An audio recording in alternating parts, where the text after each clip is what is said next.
Hello twelfth class. जैसा कि अभी हम पढ़ रहे थे व्यवसायिक वातावरण, मतलब किसी भी व्यवसाय जो होता है तो उसका बाहरी जो होता है जो व्यवसाय जब हम कहीं भी स्थापित करते हैं तो उसकी बाहरी जो गतिविधियाँ होती हैं उसका व्यवसाय पे बहुत ही अधिक प्रभाव पड़ता है। तो व्यवसायिक वातावरण के अंतर्गत जिस प्रकार हम प्रबंधक जो होते हैं वो नियंत्रण करते हैं जो आंतरिक जो गतिविधियाँ होती हैं उसके अलावा व्यवसाय का जो बाहरी जो गतिविधियाँ होती हैं उसका भी व्यवसाय पर बहुत अधिक प्रभाव पड़ता है। तो व्यवसायिक वातावरण के आयाम के अब हम इसके पहले अभी हमने क्या पढ़ लिया कि व्यवसायिक वातावरण क्या होता है, उसकी विशेषताएं, कल हमने उसका महत्व पढ़ लिया। अब आज हम देखते हैं व्यवसायिक वातावरण के आयाम, अर्थात व्यवसायिक वातावरण को दो भागों में विभाजित करते हैं। कौन कौन से? पहला सूक्ष्म वातावरण और दूसरा व्यापक मतलब बाहरी व्यापक वातावरण। सूक्ष्म मतलब माइक्रो और ये मैक्रो। तो सूक्ष्म वातावरण को जो है, जो व्यापार जो है वो क्या करता है, सूक्ष्म वातावरण को व्यवसाय मतलब उसको अपने उसमें कर सकता है, उसको उसके जो कमियां होती हैं व्यवसायिक वातावरण के अंतर्गत तो उसको जो सूक्ष्म वातावरण में जो है उसको हम व्यवसाय जो है वो दूर कर सकता है। लेकिन कुछ ऐसी जो बाहरी गतिविधियां होती हैं उसका व्यवसाय का उस पर कोई भी प्रभाव नहीं पड़ता है। तो हम आज पढ़ेंगे जैसे कि व्यवसायिक वातावरण को दो भागों में विभाजित किया गया है। पहला कौन सा? सूक्ष्म वातावरण और दूसरा व्यवसायिक वातावरण। तो सूक्ष्म वातावरण की जो गतिविधि है उसको व्यवसाय क्या है, नियंत्रित कर सकता है। तो इसमें कौन कौन सा है? सबसे पहला है आपूर्तिकर्ता, दूसरा है विपणन का मध्यस्थ, अर्थात तीसरा है ग्राहक और चौथा है प्रतिस्पर्धी। मतलब आप अपने व्यापार में कितने प्रतिस्पर्धी हैं कि आप सामने वाला भी वैसे ही अच्छा माल बेच रहा है और आप अपने को ग्राहक के सामने कैसे उस माल को आप बेच सकते हैं। प्रतिस्पर्धी होना और जनता, ठीक है, जनता में आपके सामान की क्या वो है रेपुटेशन। तो आज हम पढ़ लेंगे पहले सूक्ष्म वातावरण। सूक्ष्म वातावरण पहला होता है आपूर्तिकर्ता, अर्थात माल की आपूर्ति किस पे डिपेंड करती है, व्यवसाय का जो प्रबंधक है उस पर डिपेंड करती है कि माल की आपूर्ति जो है, माल जब बनता है तो उसमें अनेक प्रकार के कच्चे माल की आवश्यकता होती है तो वो पूर्ति जो है वो समय समय पर होती रहे, वरना अन्यथा क्या हो जाता है, जो श्रमिक होते हैं वो हड़ताल पर चले जाते हैं, है ना, और उनकी कुछ अलग डिमांड हम करने लगते हैं। तो यदि समय समय पर माल की पूरी आपूर्ति जो होती रहेगी तो इस तरह की घटनाएं जो है वो नहीं हो पाएंगी। और आपूर्तिकर्ता के अंतर्गत आपूर्तिकर्ता में इसमें फर्म व वे व्यक्ति आते हैं जो कंपनी को क्या करते हैं, कच्चा माल और पुर्जा, इसमें क्या कौन से व्यक्ति आते हैं जो कि कंपनी को कच्चा माल, पुर्जे आदि की आपूर्ति करते हैं। और आपूर्तिकर्ताओं के वातावरण में यदि कोई घटना घटित होती है तो उसका प्रभाव भी क्या करता है, विपणन की क्रिया पे पड़ता है। यदि समय पे आपूर्ति नहीं हुई है तो उसका प्रभाव भी विपणन की घटना पे पड़ता है। और कच्चे माल की आपूर्ति में कमी यदि हो जाएगी तो क्या हो जाएगा, मजदूर जो होंगे वो क्या करेंगे, हड़ताल पे चले जाएंगे। अर्थात ये आपूर्ति कर है जो समय पे होना चाहिए। और दूसरा होता है विपणन मध्यस्थ। विपणन मध्यस्थ में वो मतलब विपणन मध्यस्थ का से तात्पर्य है कि जो माल जब तैयार माल हो जाता है तो उसको बेचने की क्रिया को संपन्न करना। तो जब तैयार माल होता है तो उसको बेचने के लिए हमको कई प्रकार की प्रक्रिया से गुजरना पड़ता है, जैसे कि बीच में जो मार्केटिंग करते हैं, विज्ञापन एजेंसी, उनसे संपर्क करना, है ना, और टाइम पे हमारा माल मतलब अच्छा ऐसा विज्ञापन, आकर्षक विज्ञापनों की मतलब लोग विज्ञापन को देख के ही तुरंत लेने के लिए मतलब उनमें ऐसा प्रभाव पड़े कि व्यक्ति जो लेने के लिए उसको तैयार हो, मतलब आकर्षक विज्ञापन होना। और माल तैयार होने के बाद उसको जो हम बफर स्टॉक, जो हम स्टॉक रखते हैं कि उसको माल को कहाँ रखते हैं, एक गोडाउन में रखते हैं, तो उसकी गोडाउन की व्यवस्था करना। अर्थात ये सब कार्य किसके अंतर्गत आते हैं, विपणन मध्यस्थ के अंतर्गत आते हैं। अब इसके बाद आ जाते हैं हम तीसरे कार्य में ग्राहक। अब ग्राहक क्या काम करता है, विपणन मध्यस्थ के बाद जो है वो ग्राहक की स्थिति क्या है, मतलब ग्राहक आपसे कैसी उम्मीद करता है।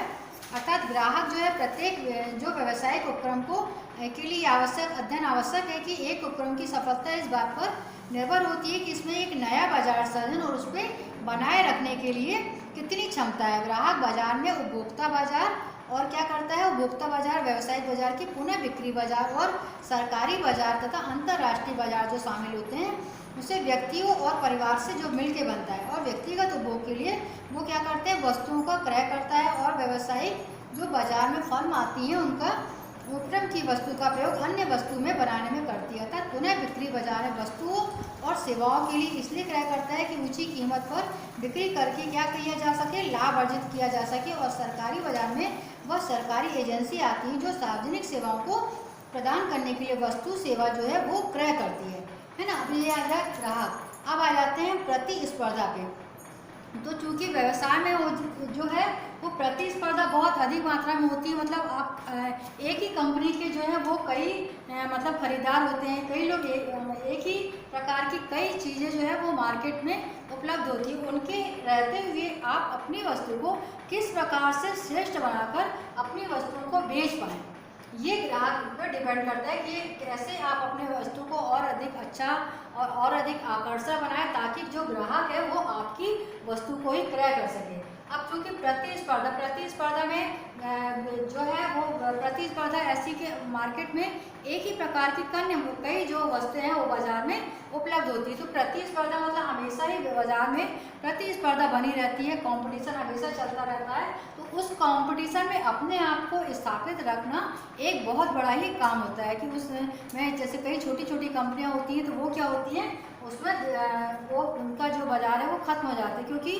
उनकी बिक्री बिल्कुल भी नहीं होती है। तो उस प्रतिस्पर्धा के युग में अपने आप अच्छा माल का उत्पादन करें, ऐसा माल बनाए कि उसकी बिक्री सदैव होती रहे और माल की कीमत भी इतनी उचित होना चाहिए कि हर व्यक्ति जो है वो उसको खरीद सके।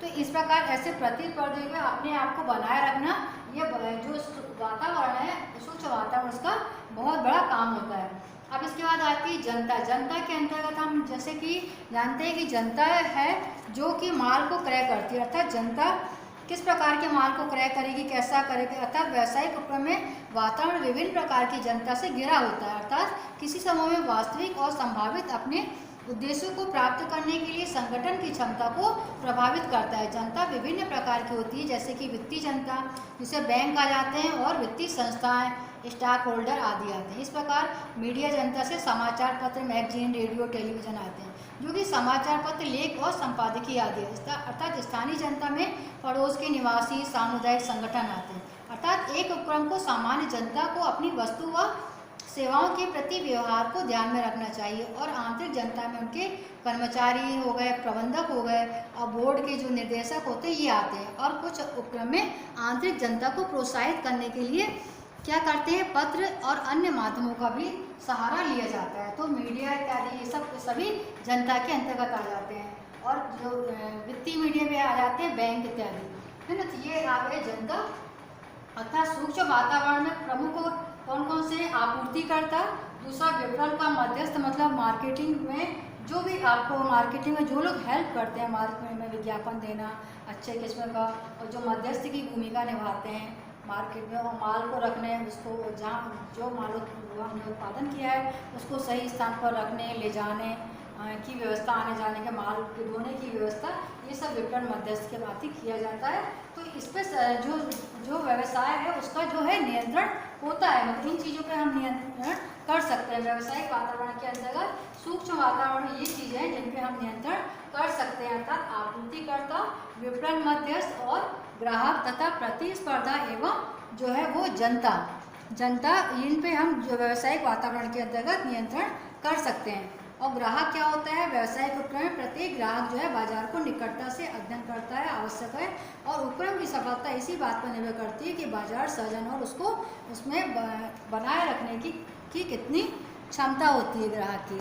तो ये हो गए आज के सूक्ष्म वातावरण के प्रमुख पॉइंट कि सूक्ष्म वातावरण में आपूर्तिकर्ता, विपणन मध्यस्थ, ग्राहक, प्रतिस्पर्धा और जनता इत्यादि आती है। अब बाहरी वातावरण में ऐसे तत्व आते हैं जिनका व्यवसाय का उन पर कोई नियंत्रण नहीं होता, जैसे कि राजनीतिक वातावरण।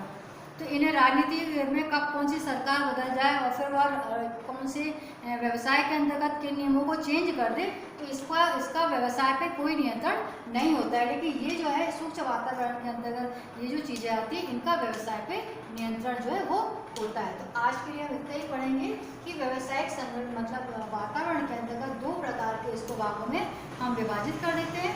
पहला होता है सूक्ष्म वातावरण, दूसरा होता है व्यापक वातावरण। सूक्ष्म वातावरण में आपूर्ति करता है, जैसे कच्चे माल, अनेक प्रकार के जो माल बनता है तो उसमें छोटे छोटे कल पुर्जे इत्यादि वगैरह लगते हैं। यदि उसकी आपूर्ति करता है, समय पे आपूर्ति नहीं करता तो मजदूर क्या करते हैं, हड़ताल इत्यादि पे चले जाते हैं ना। तो समय पे माल की आपूर्ति होती रहे, ये हमको हमेशा ध्यान में रखना चाहिए। विपणन में मध्यस्थ की भूमिका सही प्रकार से निभाएं। ग्राहक की सोच क्या है, ग्राहक किस प्रकार का है, ये हमको हमेशा ध्यान में रखना चाहिए। प्रतिस्पर्धा मतलब अन्य चीज़ों के रहते हुए हमारी चीज़ें मार्केट में उपस्थित रहे, ऐसी प्रतिस्पर्धा हमको पहले से उसका आकलन कर लेना चाहिए कि ये चीज़ है तो हमको इतना कंपटीशन है और इस तरह से हमको उसका रेट निर्धारित करना। और जनता के विचार क्या है, आपकी जो है जनता किस तरह की है, बैंकिंग है ना, कि ये सब समाचार पत्र मीडिया वो आपके बारे में क्या सोच रखते हैं, तो ये जनता के ऊपर डिपेंड करता है। तो ये सब पे मतलब जो है व्यावसायिक वातावरण क्या करता है, इसको नियंत्रित कर सकता है। तो आज के लिए हम इतना ही पढ़ेंगे।